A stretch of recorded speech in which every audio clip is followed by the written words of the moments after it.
Hathaway.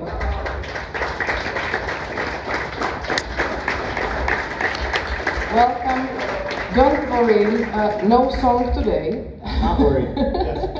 Won't ever get me to sing that song.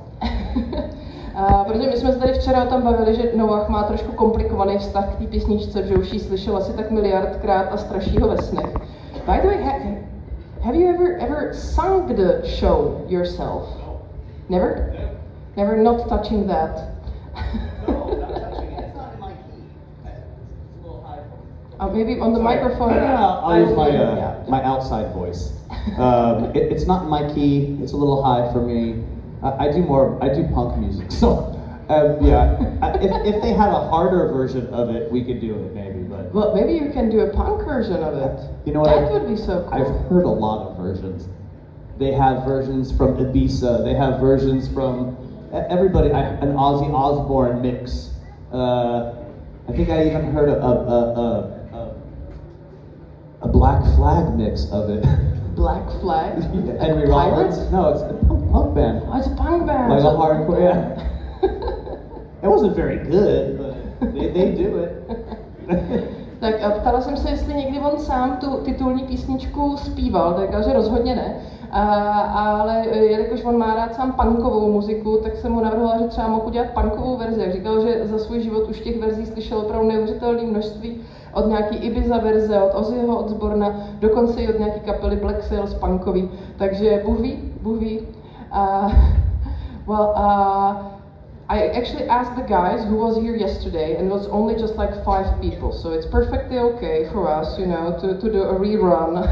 No, oh, that's no, of course not. But actually, we have one backlog from yesterday because I realized that we never got to properly answer the question about riding Falkor. And let's face it, that wasn't just Bastian's dream; it was everyone's. So was Falkor actually soft and fluffy as we imagine it? Soft-ish. So he was an animatronic. So it's all steel body with like an endoskeleton, and then they have pulleys and all this stuff to move the eyes and the mouth, and then over it they have maybe a couple inches of foam rubber or foam latex and some hair, and that was it. So your butt hurt by the end of the day, but it was attached to a forklift motor. So it could kind of do this thing. So they had two. They had one that was bigger than the stage. It was huge. And then they had the one that flew. And the one that flew had a motor that would overheat all the time and would start going like having seizures. And it would throw me off all the time. So they had to put a handle. They called it the oh shit handle. I swear to God. And so I would just hang on to that.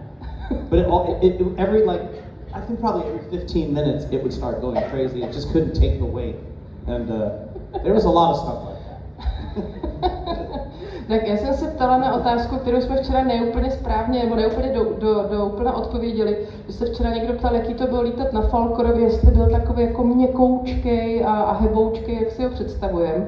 Říká, že byl takový jako tak trošku heboučkej, protože sice na vrchu měl samozřejmě nějaký chlupy a podobně, nicméně pod tím měl ocelovou konstrukci a mezi tím byla jenom malinkatá vrstva nějaký latexový pěny, takže zas tak pohodlný nebyla rozhodně na konci dne pracovního ho z toho pěkně bolel zadek. S tím, že ty falky měly 2, a jeden byl velký, který byl větší než tady to jeviště, a pak měli druhýho lítacího a ten se dokázal hejbat, protože měl v sobě nějaký motor z vysokozdvižného vozejku, nicméně ten mu se zase přehříval motor, jo. Takže on pak z toho chytal takový jako epileptický záchvaty, ne teda Noah, ale Falkor, a začal se tak různě sebou mrskat, takže nakonec mu tam museli přidělat jako držátko, který nazývali, jsou tady děti, tak sakra držátko, nebo řítíme se do průšvihu držátko, kterýho se teda mohl chytnout v případě, že Falko začal sebou takhle jako epilepticky zmítat. Yeah. Like epileptic seizure. Yeah, exactly. And can you actually talk us through how they actually made it move? Have you seen it? Because I especially the big one, I can't imagine how they did that. I mean, it's very rudimentary. They had cable, and they have little, an actuator, and there's a guy for one eye, there's a guy for a mouth, and they're underneath the stage like this. But you have like 5 or 6 people under the stage, each with a couple different, and they're trying to orchestrate the mouth with the voice and the this, and it's really hard. And they didn't have playback, like you couldn't see what you were doing right, instant playback. So that was other challenges. Like right now, you got a camera and you can, and it's done, and you watch it instantly. And back then they had to videotape it and do like a test rehearsal and then show them. There was just a whole like long, complicated process. So it was a pain in the ass. There was just a lot of moving parts, you know, to kind of orchestrate. No, ptala jsem se, jestli nám dokáže nějak přiblížit, jak vůbec toho draka tehdy jako rozhejbali. S tím, že tam byly nějaký prostě táhla, různý tyče, obsluhovalo zase 5 nebo 6 jako loutkářů. S tím, že velký problém byl, že tehdy, že točilo se ještě na film, takže oni si to nemohli hnedka pustit a podívat se, jestli se všechno povedlo. Musel to někdo extra točit jako na videokameru a pak to museli udělat nějaký testovací projekce a tak. Takže v tomhle to bylo dost šílený. And when was it the last time that you actually have sat on Falkor? Was it during the shooting or the Spotify commercial I did? Spotify? Yeah, I think it was 2016. They had an idea that I was sitting on Falkor for 30 years, listening to the same song.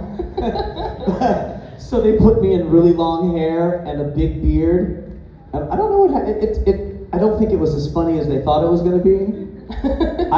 They airbrushed all the tattoos and all that, and I was like, no, Atreyu should be a badass now. Like he should be tattooed. And they didn't like it, but I thought it was all right. It was a little weird, you know, as a grown man to go sit on Falkor. It was strange. It was a little surreal. Ptala jsem ho, kdy naposledy se mu povedlo sedět na Falkovi. Tak nebylo to naposledy, když natáčeli, ale bylo to v roce 2016, když točil reklamu pro Spotify, kterým přišlo jako hrozně vtipný nápad, že se teda sedne na Falka a bude předstírat, že celých 30 let z něj neslezl a celou dobu poslouchal dokola tu jednu písničku. Takže měl k tomu i dlouhý vlasy, dlouhý vousy, zakryli mu všechny tetování, což mu přišlo trošku škoda, protože podle něj Atrej je takový jako drsňák, takže proč by tetování neměl. Nicméně to byl takový jako surreálný, divný pocit prostě sedět jako dospělý člověk na Falkovi. By the way, have you heard about, it's possible for regular people to sit on Falkor. They have this Bavaria Studios tour, and there's like Falkor, the racing snail, yes, even the rock biter. Have you been there? I haven't been back since I've been to Munich. We didn't go back there. I haven't been back. But they have a tour in Bavaria Studios, kind of like they do at Universal Studios, but just not as baller. And you can go sit on the old guy. And he looks like he's 105 years old. And it's kind of sad a little bit though, because so people, when it first came out, people that would go on the tour would rip his scales off and send him to me to sign and then send back. But there's a lot of people that went, so every month they had to redo him. And fix all the scales because he just ended up looking like a plucked chicken. No, I swear to God, I've seen pictures. But I was in Scotland last week. No, 5 days ago, and they had the head and part of the neck of a Falkor. So it blew me away. Always blows me away how many celebrities and famous people go, "Oh my God, I have to have a picture on Falkor." And there's all kinds of people with their hand up doing the pose. Like it's just kind of a really cool thing. Yeah.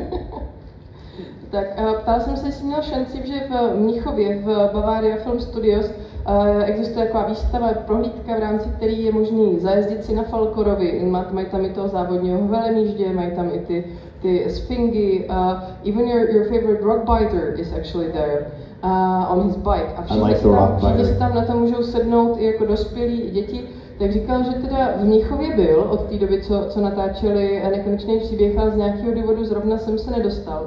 Ale že je to trošku smutný, že ten Falko vypadá tak jako, že mu bude pomalu 100, je takový trošku jako volisalej, oplišatělej. Nicméně, že prej se jim dělo to, že mu lidi kradli šupiny a ty šupiny mu pak posílali podepsat. takže oni každý měsíc museli toho falka jako dodělávat. Takže tomu přišlo zábavný a třeba před pár dnama byl ve Skotsku na konu a tam měli z falka udělanou aspoň jako hlavu a krk a lidi si tam na něj mohli sednout a vyfotit se a Noah byl upřímně překvapený, jako kolik dospělých lidí a kolik i třeba celebrit, jako říkal, Ježiši Kriste, tak tam musí mít fotku, to se musí mít okamžitě vyfotit. By the way, who was the first one who wrote Falkor? Did they shoot scenes with you or with Barrett Oliver, the Bastian, first? Like, actually, who wore it down? He was in Germany for a week. I think he shot in Vancouver for 1 week or 2, maybe at the most. So that I shot for over a year. This was 6 days a week. Tammy, I think, I mean, that was the only scene she had was right at the end. And then Barrett, the only time we ever worked together was just going through the mirror, but he was just on the other side. Like I walked through and went, hi, and then that was it. Like I haven't seen him since then. So yeah, I mean, I was stuck on that sucker for months. There's my butt imprint on the top of Falkor. So actually, then Barrett had to fill in your butt imprint. Yeah, pretty much. Yeah, he was old, broken-in Falkor by then. Most definitely. And he only got to ride him like one shot. Yeah, just did the hand thing and flew back. Went back to wherever. Ptala jsem se ho, jestli když to natáčel, tak kdo z nich dvou jezdil na Falkovi první, jestli Noah nebo Barrett Oliver, který hrál Bastiana, jakože kdo ho první vojezdil. Tak Noah vysvětlil, že zatímco on strávil natáčením toho filmu v Německu asi rok, tak Barrett tam byl reálně asi týden, jo, něco málo natočil ve Vancouveru, pak ho přivezli na týden do Německa, kde spolu ostatně natočili jednu jedinou scénu, jestli si vybavujete, je to ta scéna se zrcadlem, kde se kluci vzájemně vidějí, řeknou si ahoj a tím to skončilo. To je všechno, co spolu natočili a od té doby se už ani neviděli, což trošku odpovídá na jednu otázku, co tady máme z publika. Nicméně, že teda Falko rozhodně má po Noahovi, má tam otisk zadku, takže když pak na něm Bastian jezdil, tak se musel vejít do té díry, která tam zbyla po Noahovi. By the way, have you met Tammy? Because you just answered that you've never met Barrett, but Tammy. Well, I mean, I think I spent 1 day with Barrett. Like we had no scenes, we had no nothing. We said hello and went to work, and that was it. Tammy, she started doing, appearances around the world. So I think we've done 4, maybe 3 or 4 together, which is always kind of trippy. Because we're grown people, and we hadn't seen each other in 30 years, and then so now we were in Scotland together. We were a couple other places, and yeah, she's super nice. She's like a little empress. She's just very sweet and nice and clean cut, like you would think, And then there's me. So yeah. No, but we get along just fine. And how is it like meeting your childhood friend, or how does it feel like to because there's a huge history that you both have. That's weird. Yeah. It's weird when you don't really know somebody, but you're tied to them for the rest of your life through this job. I don't think there's really a lot of jobs that are like that, where you might get thrown in together for 1 month, but the experience is so deep and I mean, I know for myself, I mean, she just had to sit on my lily pad thing, the cushions. They beat me up for a year. So I think the impact was a little more ingrained in me than, but yeah, until the day I die, we're both kind of in this weird thing, like symbiotic kind of alternate, I don't even know. It's strange though. Yeah, and we don't know each other, and like a little bit, but we converse kind of here and there. But yeah, you're in this thing that means a lot to people, and it's really deep for people, and so it's kind of just an interesting dynamic to share. It's kind of unique that way. And I'm sure there are other actors that have the same experience, but it's most movies aren't as deep as The Neverending Story. It ain't just a kids movie. It's definitely the most depressing kids movie ever. Well, it's gotta be, I don't even know what, the top 5 most heart-wrenching scenes in movie history. I get blamed for. It wasn't my fault. I didn't write it. I had to do that for 3 weeks, just shy of 3 weeks. That one scene took to shoot. Yeah, I think we're gonna get back to that definitely today. I'm just gonna try and translate this mess. Tak, ptala jsem se, protože teda zjevně s Berettem Oliverem, který hrál Bastiana, se teda od natočení filmu neviděli, ale občas se vídají s Temi, která hrála dětskou císařovnu. Byli třeba na 3-4 konech spolu. S tím, že je to takový hrozně divný, že se 30 let neviděli. A najednou prostě je to někdo, koho sice jako máte znát, ale vlastně 30 let prostě uběhlo mezi tím, ale že je super milá, opravdu do dneška je to taková jako císařovna, taková jako hodná, upravená, všechno. A je taky zvláštně prostě cítí se spojený do konce světa, do konce života tímhle s tím. A není takových prací moc, u kterých by se vám tohle stalo. Ono taky není moc takových hlubokých filmů. Nicméně ten jejich zážitek je z toho úplně jiný, že on prostě rok tam z něj vymlacovali duši, zatímco ona si týden poseděla na nějakých polštářích a popovídala si s ním. Takže ten zážitek je tam dost jiný. A pak jsme se tak jako okruhem dostali k tomu, že taky Nekonečný příběh je jeden jako z nejvíc smutných a depresivních dětských filmů.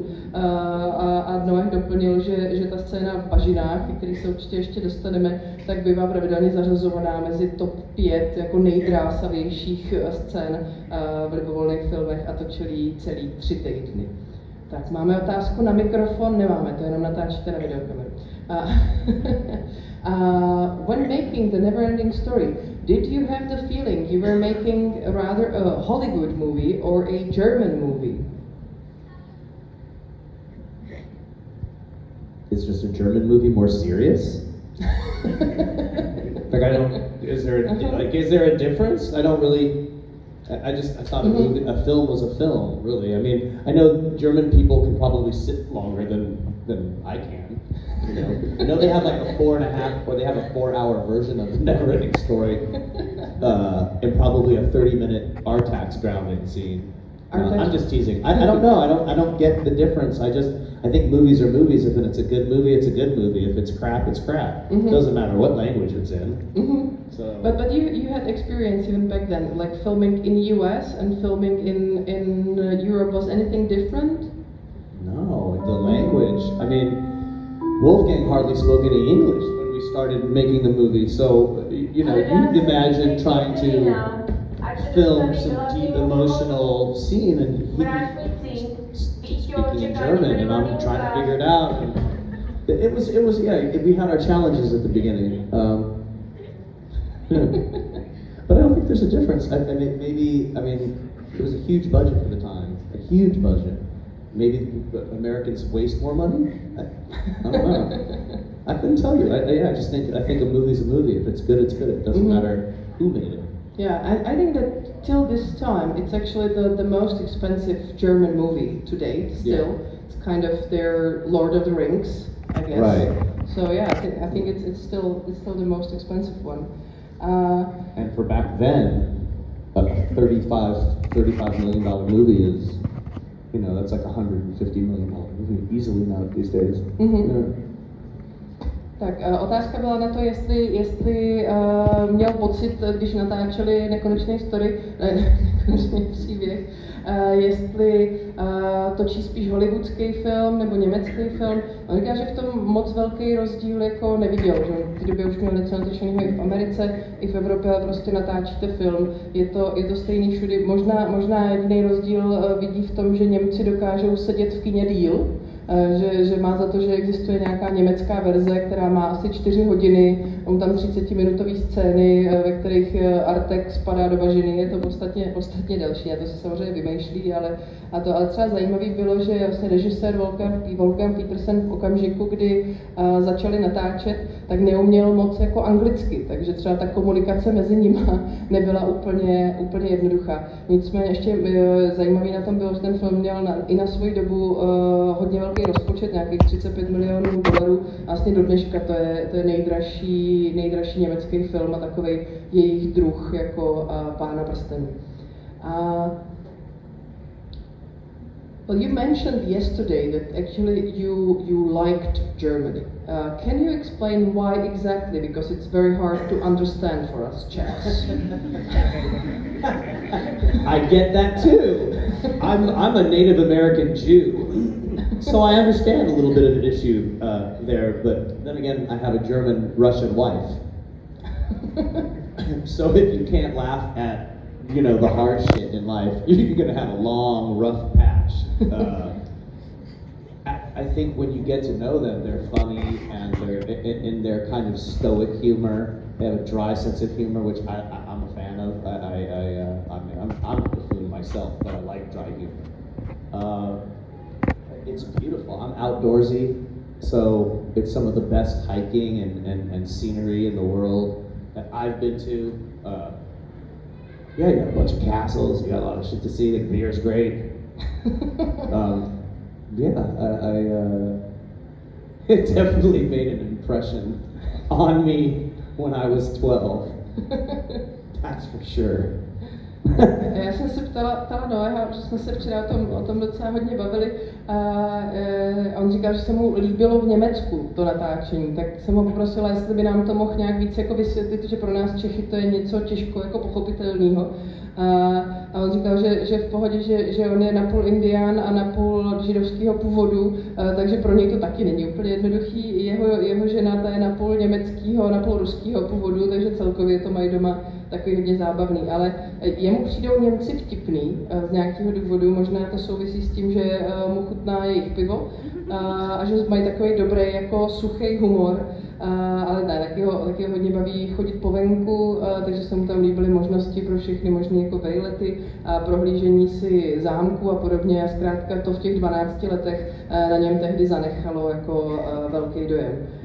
By the way, we talked about this yesterday, but I think we might actually repeat it, because you just moved to Germany for more than a year.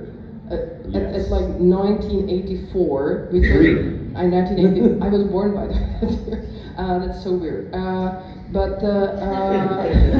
Just like my wife, she always goes, that's before my time. But because back then it was still like Soviet Union, and I guess to a U.S. kid, going to Munich is basically going to the right to the border of the Soviet Union. Like, were you afraid? What were your feelings about this move? Well, I mean, it was a trip. It was a trip we landed in Frankfurt and had to go to Munich, and you have the German Shepherds and machine guns and all the, which, well, LA's like that now, but it wasn't back then. Yeah, it was a trip. And I had hippie parents, so my mom wanted to send my little sister to a good Jewish school, which I probably wouldn't have done myself in '83 in Germany before, the end of communism, but I'm not a parent, so. But it was very surreal to go every day and drop her off, and there's barbed wire fences and armed guards and crow's nests, like waiting to, yeah, it took a little getting used to, but I was working. So when you're busy like that, as a kid, you have to work the same amount of time as an adult, so like an 8 to 10 hour day, but then you have 3 hours of schooling. So it's a really long day for a kid, and you gotta, for something you gain, there's stuff you gotta give up. So you give up playtime, you give up, a lot of your childhood. But then again, the experiences is I get to do things like move to Germany and do the, so, checks and balances at the end, I guess. Tak, ptala jsem se, jestli že v okamžiku, kdy se museli na rok kvůli tomu filmu přestěhovat do Mnichova, a bavíme se teda v roce 1983, kdy já jsem se shodou okolností narodila, což ho pobavilo, že jeho žena taky a občas se asi cítí trošku starý, nebo já nevím, tak, že vlastně tehdy ještě Sovětský svaz, že pro americký děcko to musela být hrozná halus, jako přestěhovat se najednou v podstatě na na hranici Sovětského svazu. A říkal, že teda trošku jo. Vlastně, když přistáli ve Frankfurtu a odjížděli do Mnichova, tak prostě vojáci, ostnatý dráty, kulomety a podobně. Teďka to tak vypadá v LA, ale tehdy to tak nevypadalo. Takže to je samozřejmě trošku zarazilo. A jeho rodiče jsou takový jako hippíci, takže tehdy je nenapadlo nic lepšího, než aby jeho malou ségru v tom Německu dali do židovské školy.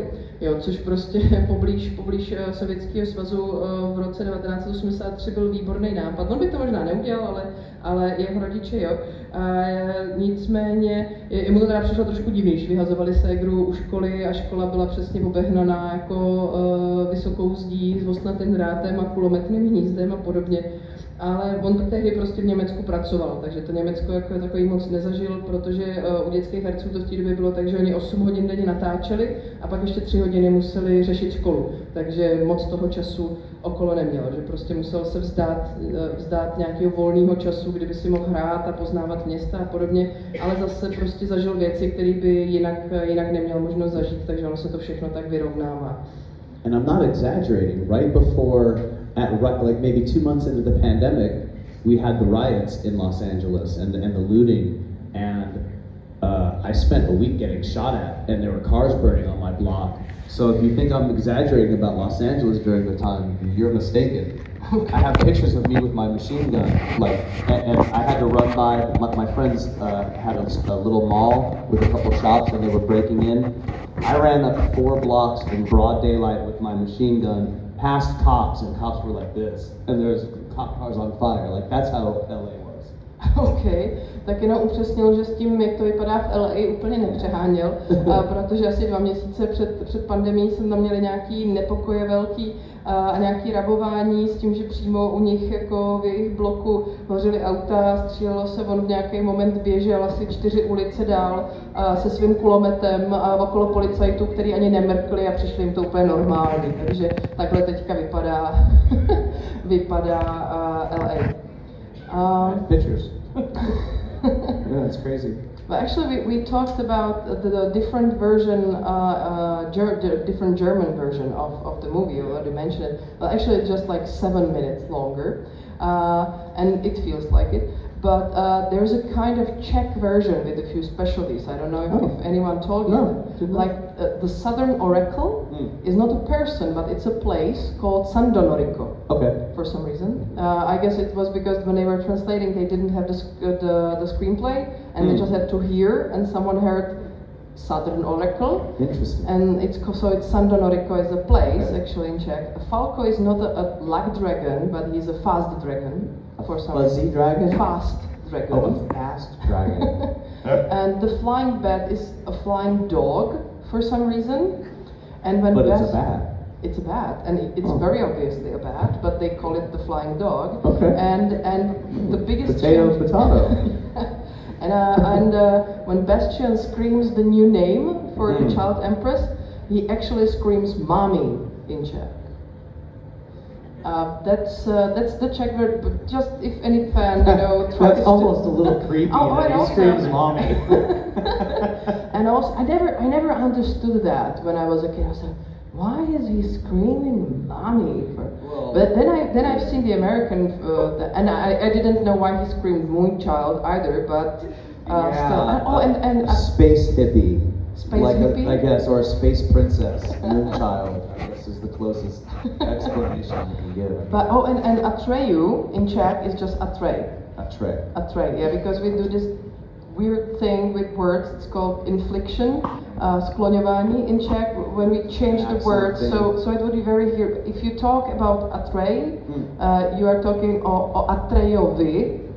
And it would be very hard to do atrejuovi or something like that. So they just change the name. They drop a vowel off of it, so it So if anyone yells atrej at you, they still mention you. I could see my wife going, "Hey yo, atreyo." There's a story behind that one too. What kind of story? I'm not going to tell it. So there's children. tak má tady nějakou historku, ale neřekne nám ji, protože jsou tady děti. Já jsem mu jenom vysvětlovala, že existuje česká verze, tak trošku, nekonečného příběhu, protože tehdy se překládalo z odposlechu, takže místo Southern Oracle, jakože jižní vědmy, je v češtině San Donorico, zmiňovaný jako místo, nikoliv jako osoba. Falco není šťastný drak, Luck Dragon, ale rychlodrak. A z nějakého důvodu lítající netopír je z nějakého důvodu lítající pes. To jsem do dneška fakt nepochopila. A Bastien normálně v tom originále, když má zakřičet nový jméno pro královnu a zachránit tak fantazii, tak v angličtině křičí Moonchild, což je podle Noaha taky tak trošku jako random, ale prostě nějaký jméno pro vesmírný hypízácký jméno. Ale v češtině křičí maminko, což já teda osobně jsem nikdy jako dítě úplně nechápala. A taky atreyu, což je originální jméno postavy v češtině atrej. Z nějakého jsem se mu snažila vysvětlit, jak funguje skloňování v češtině, ale nejsem lingvista, takže do toho se asi dál nebudu pouštět. Well, thanks to the Stranger Things resurgence, we already talked about the beautiful homage they did yesterday, but there's a huge resurgence, I think, of it's gonna get worse. Yeah, it's gonna. You know something that I don't? Well, no, I don't know much of anything, but I know that there's been a bidding war between all the major studios. The rights to the Neverending Story went up for grabs like 3 weeks ago, and so Disney and Warner everybody is like throwing huge amounts of money trying to get it, and I don't know, I see a lot of Disney got it, which I really hope it didn't. I'd rather anybody than Disney do it.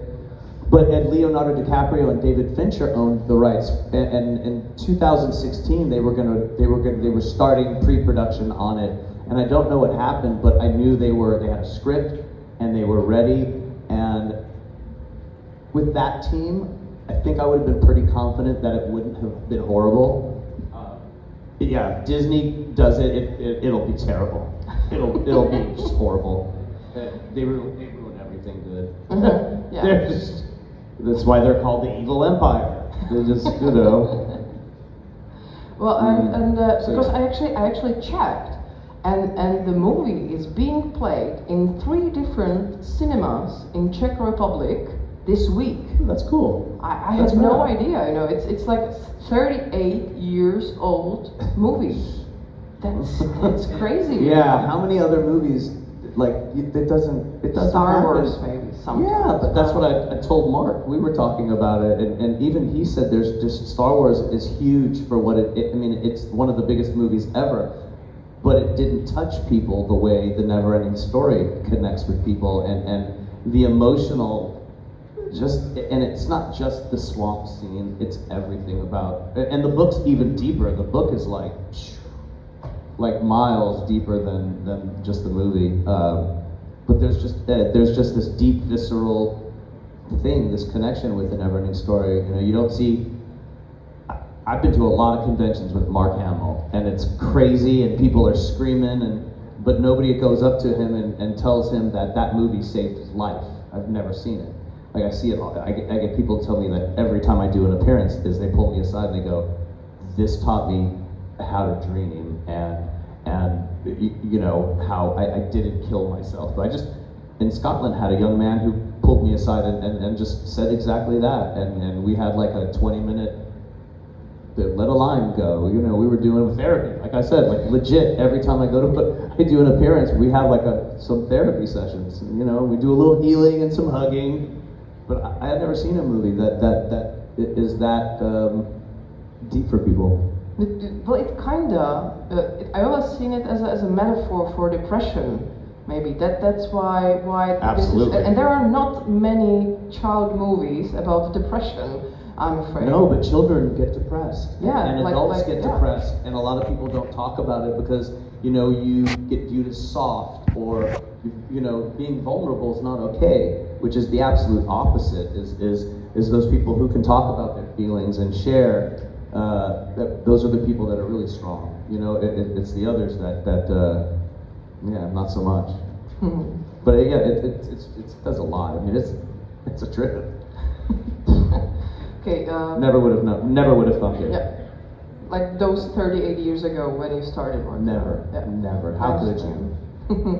Tak, začali jsme někde u Stranger Things, který zmínili Neverending Story, byla tam zahraná ta písnička a od té doby zažívá trošku obrození ten film. Já jsem se dívala, jenom tenhle týden ho hrajou ve 3 různých kinech v České republice, což mě samotnou docela dost překvapilo. A říkal, že to pocítil on sám, protože v Americe se začaly přetahovat studia o práva, které nedávno byly nabídnuty k dispozici.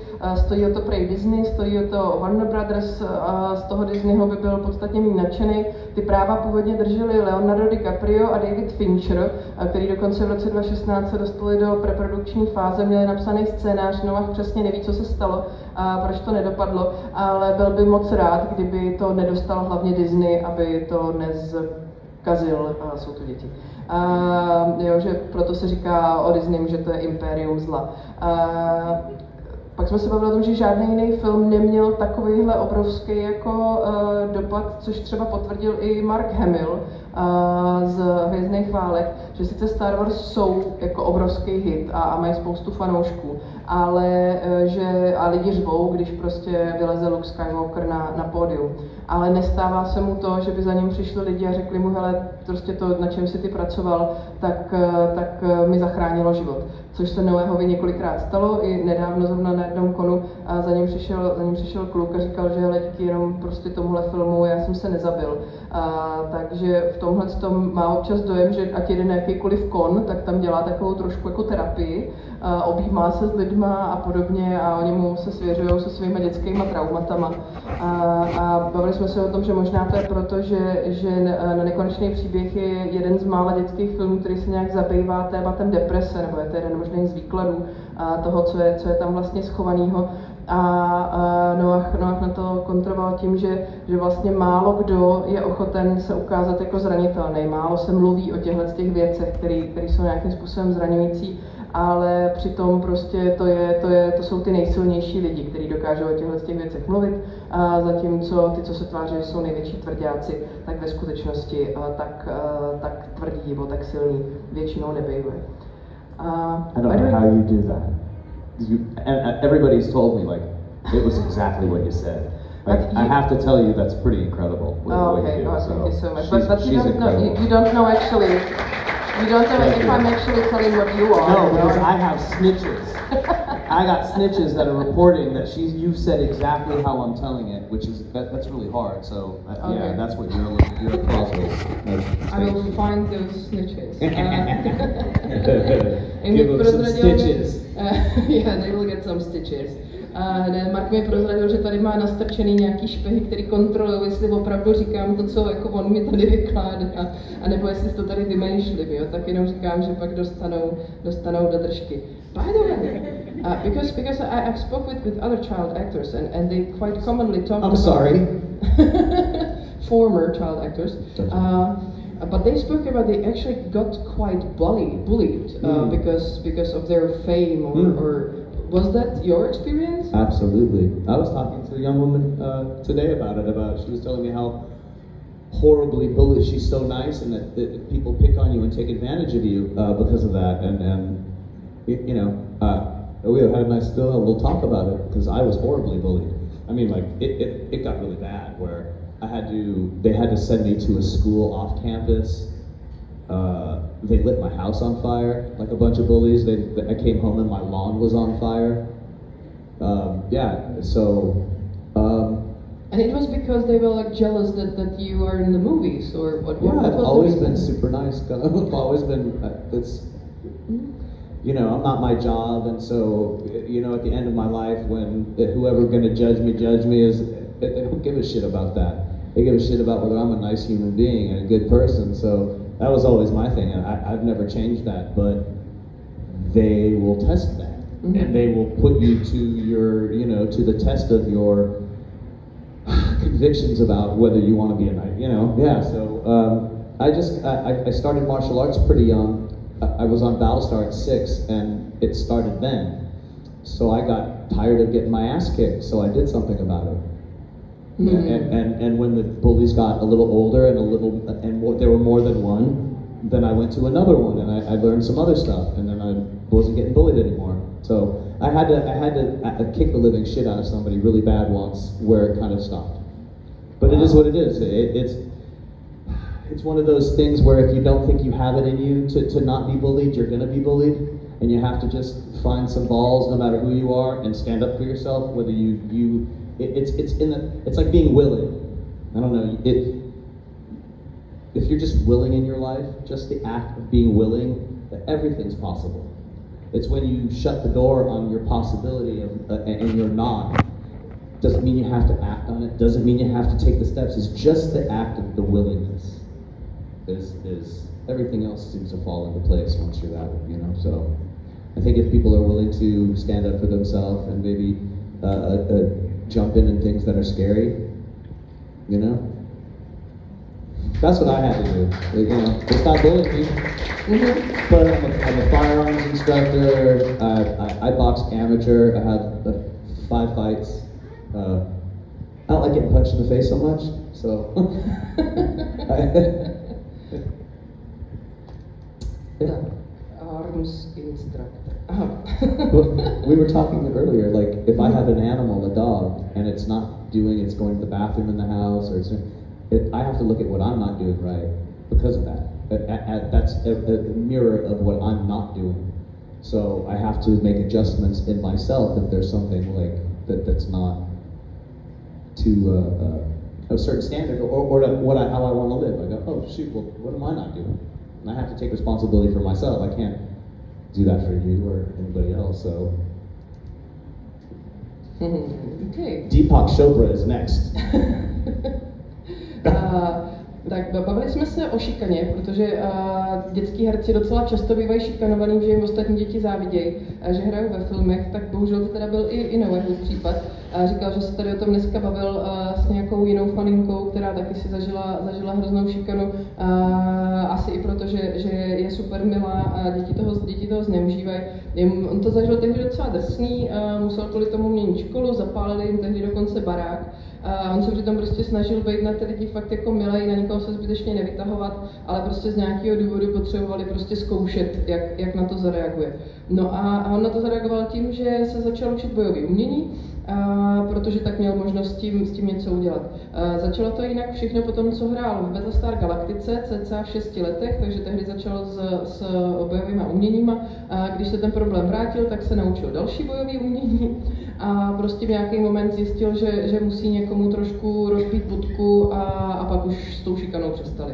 Takže tohle to doporučuje, že jako je potřeba postavit se za sebe a hledat způsob, jakým vy můžete změnit situaci, ve které se nacházíte, protože když se chce, tak všechno jde, že musíte být prostě ochotný něco udělat a pak do sebe všechno zapadne. Ve finále se z něj stal amatérský boxer, má za sebou asi pět jak se tomu říká, soubojů, asi. S tím, že ale má trošku problém, že je dost nerad, když ho někdo bouchá do ksichtu, jo. V tom boxu.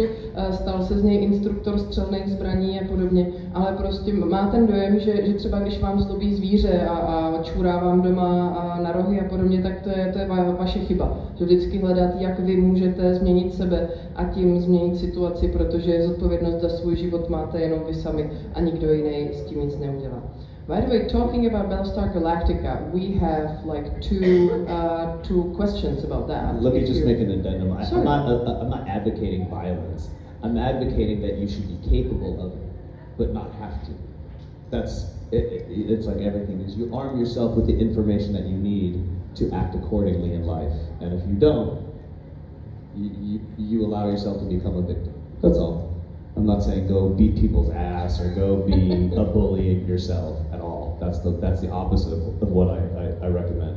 Mm-hmm. But, yeah. Jo, chtěl jenom upřesnit, že nepropaguje násilí, že každý, kdo je šikanovaný, by měl zmlátit ty, který ho šikanujou, ale že je prostě potřeba být připravený, získat ty znalosti, které byste, pokud byste je potřebovali, tak a kdybyste je někdy mohli potřebovat, tak abyste ty znalosti nebo ty schopnosti měli.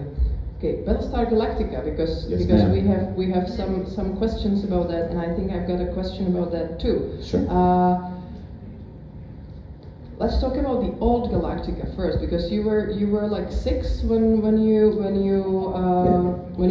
in that. So it was the old Galactica, actually. The first. The first.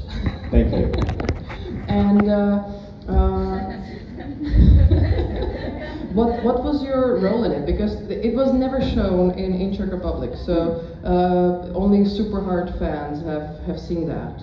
Die Hard fans. Die Hard. Got you. That's a different movie they'd be watching. It was great. I mean, it was, you know how the 70s were kind of cheesy and they were tongue-in-cheek, and you had like the Smokey and the Bandit movies where they were just over the top and slapsticky. It was more along those lines, just more in good fun than the newer one, which I like. Man, but I just turned 6. I didn't even have front teeth. Like, yeah, I had no front teeth, and on my first day of work, they gave me a chimpanzee, diapers, and a bottle, and they said, "Cool, go have a good time." And there's all these guys in silver suits running around, falling down stairs, and explosions, and it was awesome. Buddies, and we had, you know, birthday cake together, and just she was my little partner. She was awesome. And what was her role in the show? She was in the dog suit. I had a little dog for the first. So it was a feature film that they turned into a TV show, which a lot of people do nowadays. We were the first. And my dog got killed and crushed by a falling pillar. And like, so for real or in the movie? No, in the movie. Okay. Of course, in the movie. So they made a mechanical dog for me. But inside the mechanical dog was a chimpanzee. They just had these prosthetics that they put stuck on top of. My wife has a camera. I got the camera phone. Sorry, I'm old. Yeah, I have a picture with her helmet off, and it's just, I think there was like maybe 1 or 2 pictures ever of her without her full costume on, just because they wanted people to really believe that it was a mechanical dog. Yeah. That's so crazy, because today they would do a chimpanzee that would be animatronic. Absolutely. So it would be easier to work with, but they did it reverse. She was incredible. So the trainer was the animal trainer in Hollywood. He had tigers and lions, and so now they CGI everything. So all he does are dogs and cats. How do you go from having elephants and tigers and to like dogs and cats? So yeah, but his name was Boone. There, he was awesome. She was more professional than Dirk and Richard.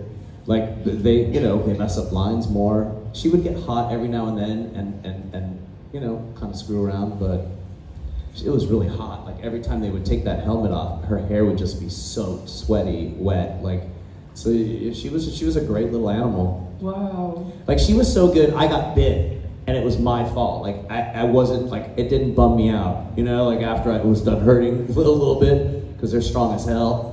I didn't, it was my fault. Mm-hmm. I didn't she was trying to get down, and I kept like scooting her back up, and she was sick.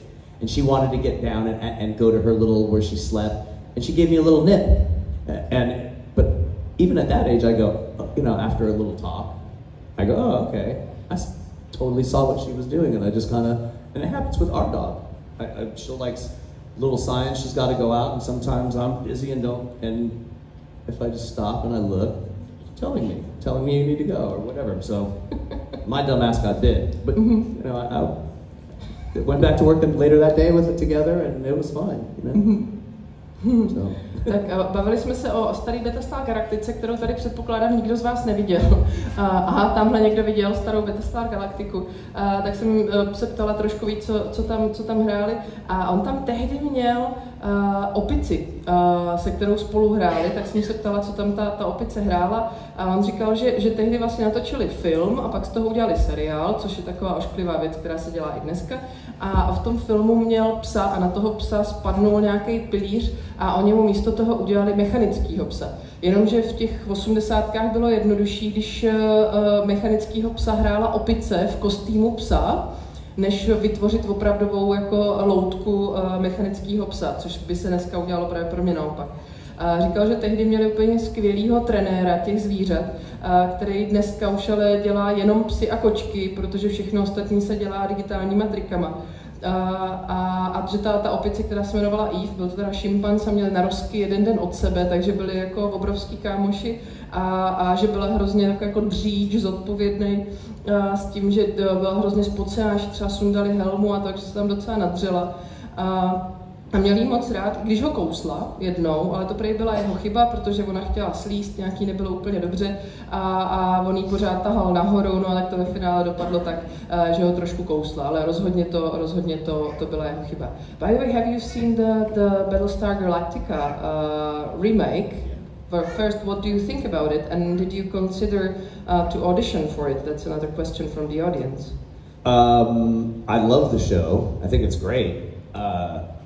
It's interesting. There's like only two types of fans: the new show fans and the old show fans. There are almost no both. I like both. I like the dark. I like the they made Starbuck a woman. I think personally, I think it's good for women. To have the exact same damn rights that dudes do. If you want to go